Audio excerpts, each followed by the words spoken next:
Judge గారికి, CI గారికి, మరి మన లోకల్ కోర్టు న్యాయవాదులకు నా నమస్కారాలు. ఒకే పాయింట్ గురించి చెప్తాను. ఇప్పుడు ప్రజెంట్ సైబర్ క్రైమ్ అనేది రకరకాల రూపంలో జరుగుతూ ఉంది.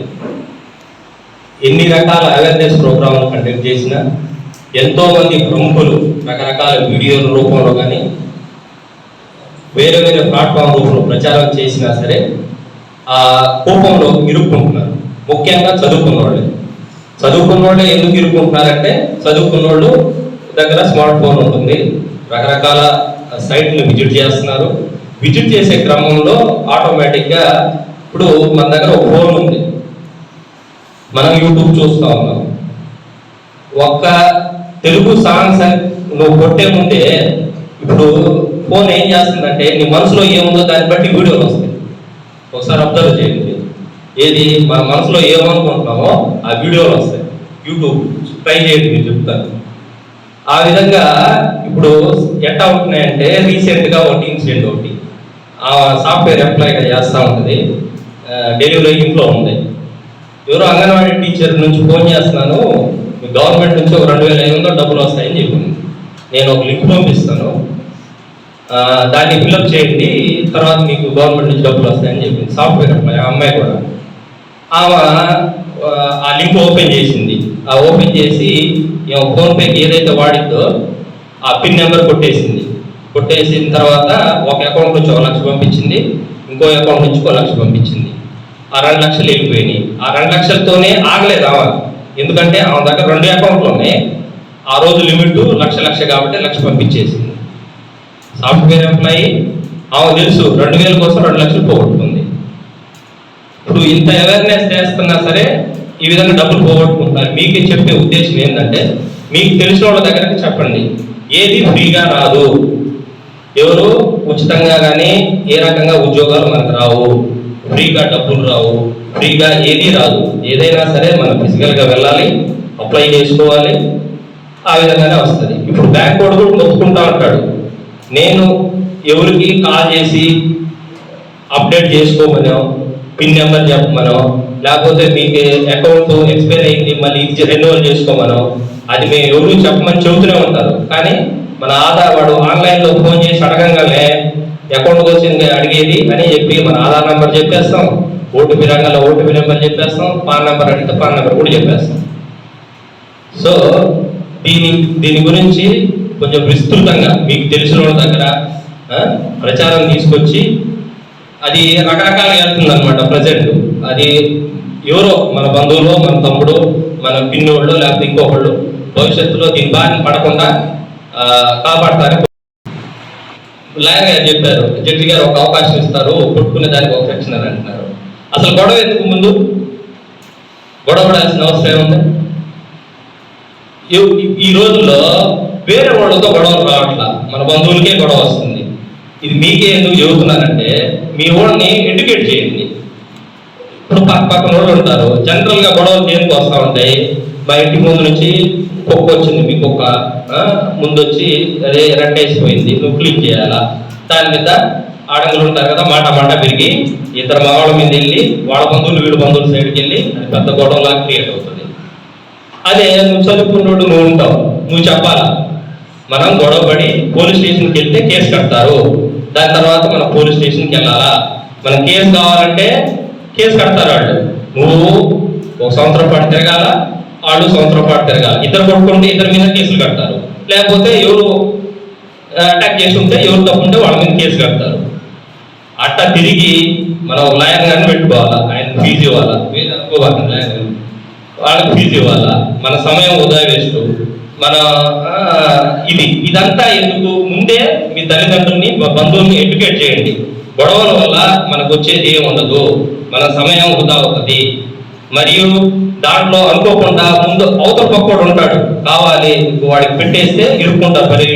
చదువుకున్నవాడు ఇరికేయాలని చూస్తారు, కొన్నిసార్లు అనుకోకుండా ఇరుక్కుపోతారు. సో అందుకని మీరు చదువుకున్నవాడు కాబట్టి మీ ఊరి దగ్గరికి వెళ్ళినప్పుడు కానీ, లేకపోతే ఇక్కడ నుంచి మీ తల్లిదండ్రుల గురించి చెప్పినప్పుడు కానీ ముందుగా గొడవలు చేసుకోబాకండి, ఏదైనా ఉంటే సామరస్యపూర్వకంగా మాట్లాడుకోండి అని చెప్పండి. పోలీస్ స్టేషన్కి ఒకటి, హాస్పిటల్కి ఒకటి వెళ్ళడం మన ఆరోగ్యానికి మన శరీరానికి మంచిది కాదు అని అనుకొని మీ తల్లిదండ్రులు మీ బంధువుల్ని ఎడ్యుకేట్ చేస్తారని కోరుకుంటూ ఈ అవకాశం ఇచ్చిన మన జడ్జి గారికి థ్యాంక్స్ చెప్తూ ముగిస్తున్నాను. బృందానికి అలాగే మన దుర్గాప్రసాద్ గారికి, ఎస్ఐ గారికి, మీ అధ్యాపక బృందానికి నా నమస్కారాలు. ముఖ్యంగా మీ స్టూడెంట్స్కి నా శుభాభినందనలు. ఎందుకంటే ఇక్కడ ఈ ఇన్స్టిట్యూట్లో చదువుకోవడమే మీరు ప్రెస్టీజియస్గా ఫీల్ అవ్వాలి.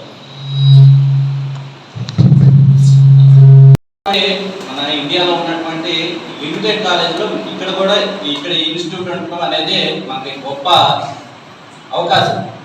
కానీ ఇక్కడ ఒక ఇది ఉందనేది కూడా చాలా మందికి తెలియకపోవచ్చు. బట్ మీరు ఇక్కడ చదువుకుంటున్నారు కాబట్టి మీరు ఇక్కడ బాగా చదువుకొని మీ కెరీర్ని బాగా డెవలప్ చేసుకుంటారని చెప్పేసి నేను ముందుగా కోరుకుంటున్నాను. ముఖ్యంగా ఈ లీగల్ అవేర్నెస్ క్యాంప్లో మీకు చెప్పడానికి వచ్చేసి ఒకటి, హెల్మెట్ ధరించాలి. ఎవరు ధరించాలంటే 2 వీలర్. గతంలో అయితే సైకిల్ అనేది కామన్గా ఉండేది. ఇప్పుడు కారు లేదనంటే బైక్ అనేది కామన్ నీడ్ అయిపోయింది. అందువల్ల ఎక్కడికి వెహికల్ తీసుకొని వెళ్ళినా కానీ ముఖ్యంగా ప్రతి ఒక్కళ్ళు అంటే మీకు ఇంకా డ్రైవింగ్ లైసెన్స్ ఏజ్ కంప్లీట్ అయిందో లేదో నాకు తెలియదు. ఇంటర్మీడియట్ అయిపోయిన వాళ్ళు అయితే మాత్రం 18 కంప్లీట్ అవుతుంది. కాబట్టి వాళ్ళు తప్పనిసరిగా డ్రైవింగ్ లైసెన్స్ తీసుకోండి ఫస్ట్. మిగతా వాళ్ళు కూడా కంప్లీట్ అయిన తర్వాత తీసుకోండి.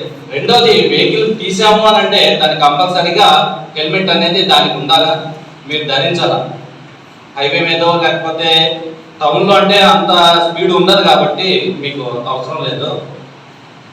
కానీ హైవే మీద ఏదన్నా వెళ్తున్నాము అని అంటే కంపల్సరీగా మీరు హెల్మెట్ ధరించాలని చెప్పేసి నేను కోరుకుంటున్నాను. అలాగే మీరు చెప్పండి మీ పెద్దవాళ్ళకి కానీ మీ ఫ్రెండ్స్ కానీ ఎవరికైనా సరే కంపల్సరీగా హెల్మెట్ ధరించండి అని. ఎందుకనంటే మనం కరెక్ట్గా వెళ్ళచ్చు, కానీ ఎదుగుగా వచ్చేవాళ్ళు కరెక్ట్ రాలేదు, రాంగ్లో వచ్చారు అని అంటే దానివల్ల జరిగే ప్రమాదంలో మనం కూడా గాయపడటానికి ఛాన్స్ ఉంది. అలాగే మా ఎస్ఐ గారు చెప్పాడు మీకు సైబర్ ఫ్రాడ్స్ అని. ఇంతకుముందు అయితే కొట్టుకోవడాలు, తిట్టుకోవడాలు లేకపోతే ఇవి ఎక్కువగా ఉన్నాయి. కానీ ఈ రోజుల్లో ఆ ఫ్యాక్షన్ కానీ కొట్టుకోవడాలు కానీ ఇవన్నీ ఏం లేవు, చాలా వరకు తగ్గిపోయింది. అంటే పోలీస్ స్టేషన్లో రిపోర్ట్ అయ్యే క్రైమ్ పెట్టి చాలా వరకు తగ్గినాయి. ముఖ్యంగా అవుతున్నది ఏంటంటే సైబర్ ఫ్రాడ్స్. అవి డిఫరెంట్ హెడ్లో జరుగుతూ ఉన్నాయి. అందువల్ల ఏంటంటే మీకు తెలిసిన మీ అనుభవంలో ఉన్నటువంటి ముఖ్యంగా సెల్ ఫోన్కి సంబంధించి ఏమైనా సరే ఓటీపీ కానీ లేకపోతే లింక్ కానీ ఏదైనా టచ్ చేశారు అని అంటే ఫస్ట్ మీ ఫోన్ హ్యాక్ అవుతుంది. మీ డీటెయిల్స్ మొత్తం వాళ్ళ దగ్గర ఉంటాయి. అందువల్ల ఏంటంటే ఇందాక మన రాజేష్ అడ్వకేట్ గారు చెప్పినట్టు మీ ఫోన్లో ఉన్న కాంటాక్ట్స్ అన్నిటికీ కూడా వాళ్ళు ఏం చేశారంటే అమ్మాయిని బెదిరించడం చేస్తారు. అందరికీ పంపిస్తాము అని చెప్పేసి బరువుగా ఉండేవాళ్ళు ఏంటంటే టక్కున ఏం చేయాలనేది తెలియక అట్లాంటిది చేయడానికి ఆస్కారం ఉంటుంది. కాబట్టి అట్లా ఎవరైనా మీ పరిధిలో కానీ అట్లాంటి నోటీస్ చేసినట్లయితే తప్పకుండా పోలీస్ స్టేషన్లో తెలియజేయండి. ఎందుకంటే ముఖ్యంగా దాన్ని వెంటనే బ్లాక్ చేసుకోవడం వల్ల మీకు కొంతవరకు రిలీఫ్ అనేది దొరుకుతుంది.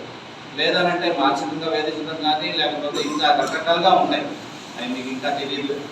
బట్ నేను ఇంకోటి చెప్పేది ఏంటంటే ఈ ర్యాగింగ్ వచ్చేసి ఈ ఇన్స్టిట్యూట్లో జనరల్గా జరుగుతూ ఉంటుంది. బట్ మనకి ఇక్కడ ఎట్లాంటి ఇది లేదని చెప్పేసి నేను అనుకుంటున్నాను. కారణం ఏంటంటే మన దగ్గరికి ఎప్పుడు ఎలాంటి కంప్లైంట్ కూడా రాలేదు. సో మీరంతా కలిసిమెలిసి చదువుకుంటారని చెప్పేసి నేను కోరుకుంటున్నాను. అలాగే ఇంకో చిన్న విషయం ఏంటంటే ప్రజెంట్ బాగా ఎక్కువగా ఉన్నది ఈ డ్రగ్స్, గంజాయి బాగా విపరీతంగా ప్రజెంట్ మీరు చూసినట్లయితే న్యూస్లో గంజాయి ఎక్కువగా అక్కడ పడుతున్నారు ఇక్కడ పడుతున్నారు అని చెప్పేసి ఎక్కువగా స్టేట్ గవర్నమెంట్ కూడా గంజాయి మీద ఎక్కువ దృష్టి పెట్టడము, దాన్ని ఎట్లా కంట్రోల్ చేయాలనేది దాని మీద యాక్షన్ తీసుకోవాలని చెప్పేసి ఇది చేస్తూ ఉన్నారు. కాబట్టి మీరందరూ కూడా గంజాయి లేకపోతే మత్తు పదార్థాలు ఏవైతే ఉన్నాయో వాటిలో పోకుండా అట్లా ఎవరన్నా ఉన్నా కానీ మీ పరిధిలో మీ ఫ్రెండ్ సర్కిల్లో ఉన్నట్లయితే మీరు మాకు సీక్రెట్గా ఇన్ఫర్మేషన్ ఇవ్వండి. ఎందుకంటే ఒక తాగిన దానికి అలవాటు పడిన వ్యక్తి ఆ లైఫ్ స్పాయిల్ అయిపోతుంది. ఆ విధంగా లైఫ్ స్పాయిల్ అయితే ఇంకా తిరిగి రావడానికి ఉండదు.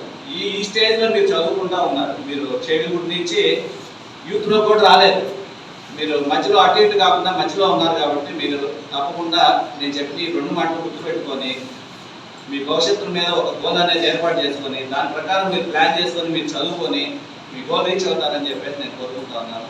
ఈ అవకాశం ఇచ్చినటువంటి మన జడ్జి మేడం గారికి అలాగే ప్రిన్సిపాల్ గారికి లీగల్ బృందానికి కూడా థ్యాంక్స్ చెప్పడం బాగుంది.